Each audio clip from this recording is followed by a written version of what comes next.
Ste and Hayley, thanks very much for doing this. Thanks for your time. You're welcome. Where are you from? I'm from Birkenhead. Born in Liverpool, but grew up in Birkenhead. And I was born in Reading, Berkshire, but I've been in and out of care and lived everywhere. You've been out of care. Yeah. What was growing up like for you both? For me, it was brilliant. I grew up in a brilliant house. 4 younger brothers. Everything was great. I couldn't fault my childhood. It was amazing.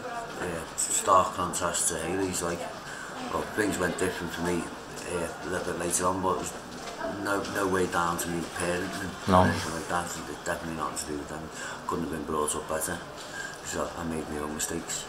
What about you, Hayley? Well, my mum and dad both met at a probation centre.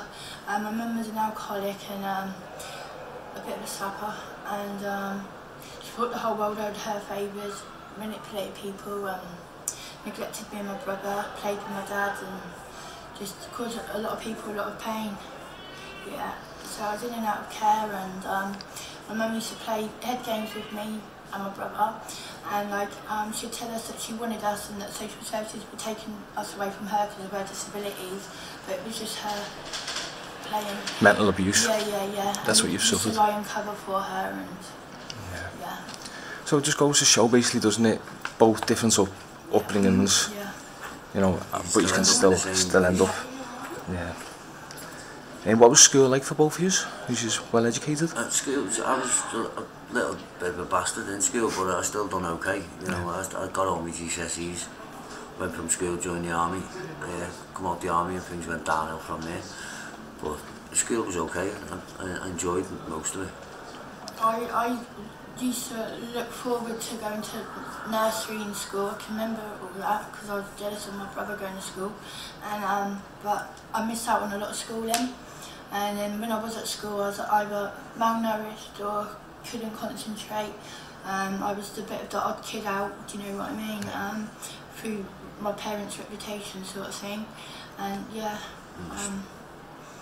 So, how did you end up homeless? You said you've come out of the army, was it? Oh, it was a while back that we basically we ended up homeless due to things that trouble I'd caused and got into a little while back. Got me out together and things caught up with me, and I basically had to get out of the areas quick, sort of thing, and that basically put us where we were. It's all down to me, not down to Hayley. Hayley, what about you? How did you end up homeless? Well, we was living in a hostel, and that's when we met each other. And then over COVID romance, and then yeah, just a few problems and that. So in the end, when Whitechapel, I was over here, I was paying my service charge for the hostel in Birkenhead, and the staff were keeping it on, like, they're getting all the money and everything. But when Whitechapel was trying to help me out here, like, it interfered. So I was still paid my top up, but then I was high up on property pools and should have been getting a flat. But then it all went a bit wrong, sort of thing. Like, I don't like talking on the phone, so I lost my voice as well at the time. So, and then they shut my room down and I lost all my possessions.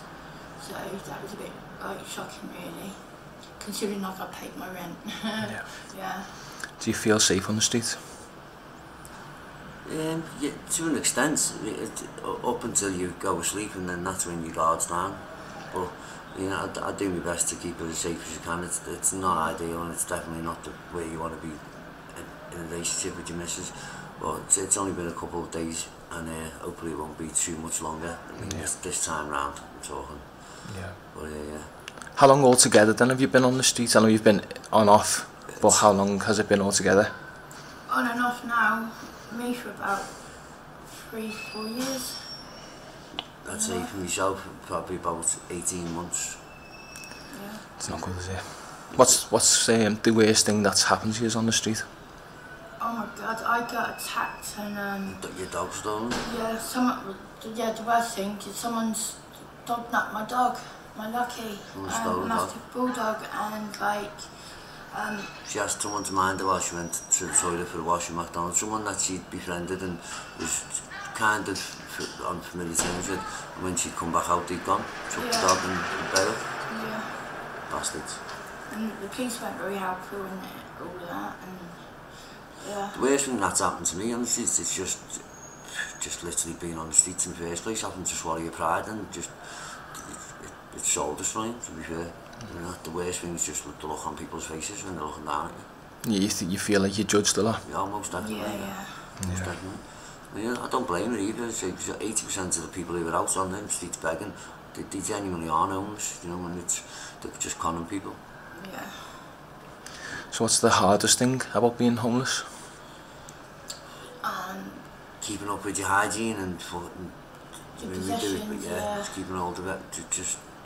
Things get stolen on a regular. Yeah. You know, just the minute you turn your back, things get stolen. Like you know, you can't.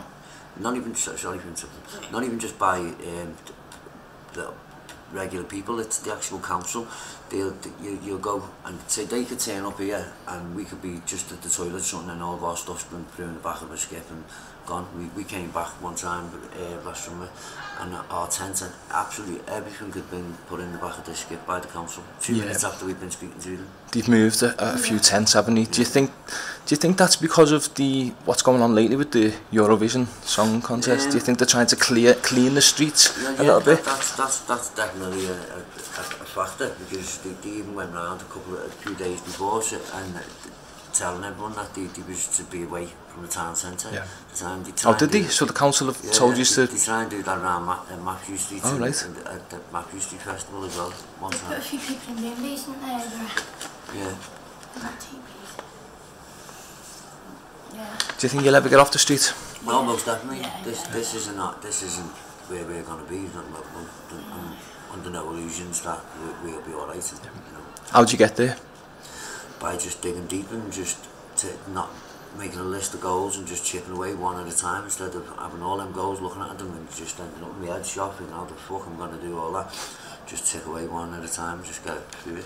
I've got to get back in the system. I've fallen out of the system with my doctors, mental health. I just have support workers around me. At one point I was 17 and I haven't got anyone at the moment apart from Ste. So. How does this affect your mental health? Believe it or not, it's very draining, but it actually helps my mental health in a mad way, because I'm not so isolated. Like sometimes I think it's from being institutionalised at a young age. Sometimes I just shut myself off and won't want to see people, or you know what I mean. Like I've got more labels than TK Maxx, so I don't necessarily agree or believe in that, you know. What helps Hayley, and I know this, is there's more nice people that stop and speak to you than there is dickheads. Yeah. And she like growing up, and that's like saying she was on her own, and a lot of people will stop and speak to her and be nice and give her encouragement and things, and if she weren't there, she wouldn't get that. Yeah. She would does from me, but that's not enough for her, obviously. Yeah, it's something you're not used to. You feel like you've missed out on that love from your parents, but you get it on the street. That's a weird one, but it does help her, and I've seen that myself. I'm there for a lot of people, so I know.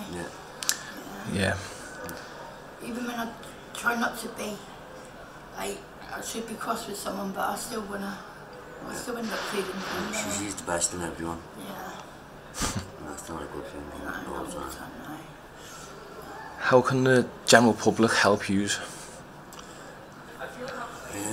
a tricky one, to be fair. I really believe it's on us, to be fair, you know, to help ourselves.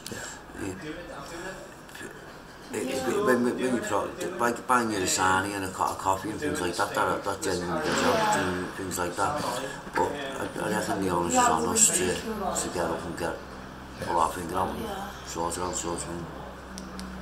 Yeah, we are all individuals, and some people do take advantage out of some people's kind of natures and that. It's been an eye-opener, the stuff that goes on these streets, and the dirty fellas that roam them as well. Yeah. A lot of wrong things about it. It's crazy the amount it is. Can you expand on that with? Well, basically, she could be, if say I'm not around, she'd be sat on her own. By the time I come back to see her, the 3 fellas were propositioned there for work, you know, that type of thing. I mean, a lot of it goes on, each to their own, how they get by, but that's not it, that's not us. Yeah.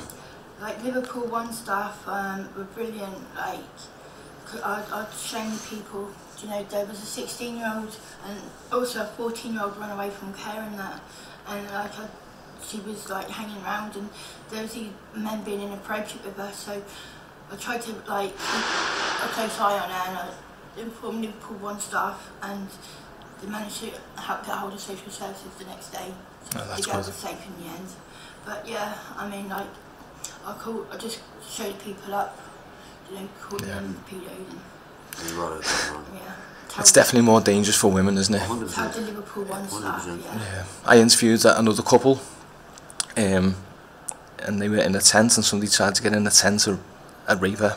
Yeah. So yeah, and this is a common story with women. He never got on my tent. No, he was out, he was away, but anyway, that's so you get no help from the council, and they just... No, not really. You get more help from the likes of Whitechapel and places like that, but they've got their hands full. You know, there's not many people out there, and people who need help don't want help, and just, they have got their hands full. But I haven't got a bad thing to say about Whitechapel. They've helped me. You know, to me, it was messed up. Is there anything you'd like to say to the general public or the viewers? Thank you for yeah, thanks to all the kind people who've stopped and helped us out so it means a lot, like, you know, like even... Don't change with no one. No, like, even if they've got some clothes or what, and people give our treasure it, it's so loving and nice, and yeah, it's dead special in that, yeah. That's nice. Really appreciate it. I always ask this, last question. 3 wishes from you, Steve, 3 wishes from you, Hayley. 3 wishes, I'd like some more like world peace. I knew that was peace and love in the world. Probably the most common answer, to be honest. Yeah, to be healthy. And global hunger and all that. And I don't know what to use for the 3rd one. I don't know, what's a tricky one now, isn't it? Yeah, people struggle on this one. Yeah. But I'd like just £1 more than I could spend. I'd like my family to all be healthy, and if anything, I'd like more time with my dad. But other than that, I'll do me. Yeah. any regrets? Oh, But I think you haven't got enough time. Okay. I've got tons of regrets. Yeah. But I just hope I don't make any more. I've got to try and learn to be selfish. Yeah. Not be there for people as much, try and be there. You need to think about yourself more than everyone. Yeah, well, your 3 wishes were very unselfish. I'm So trying to sign up on little courses and that, so, like education that I can still go to, and I'm wanting to like try and help volunteer. No, you sounded like you just Even won though Miss I'm England. homeless, even though I'm homeless now, like I can still be able to do these little things, a couple of hours a week, and that. Positive. We're not going to be homeless, we're not talking. I hope if you come back next week, we're not here. I'm going to come back. I love your positivity. I really hope you get off the seat. Get to a dentist. Get to a dentist. Turkey's the place now. I'm telling you. It's got to do it if you use it. Listen, thanks very much for your time. You're welcome, mate. Thank you. Take care, pal.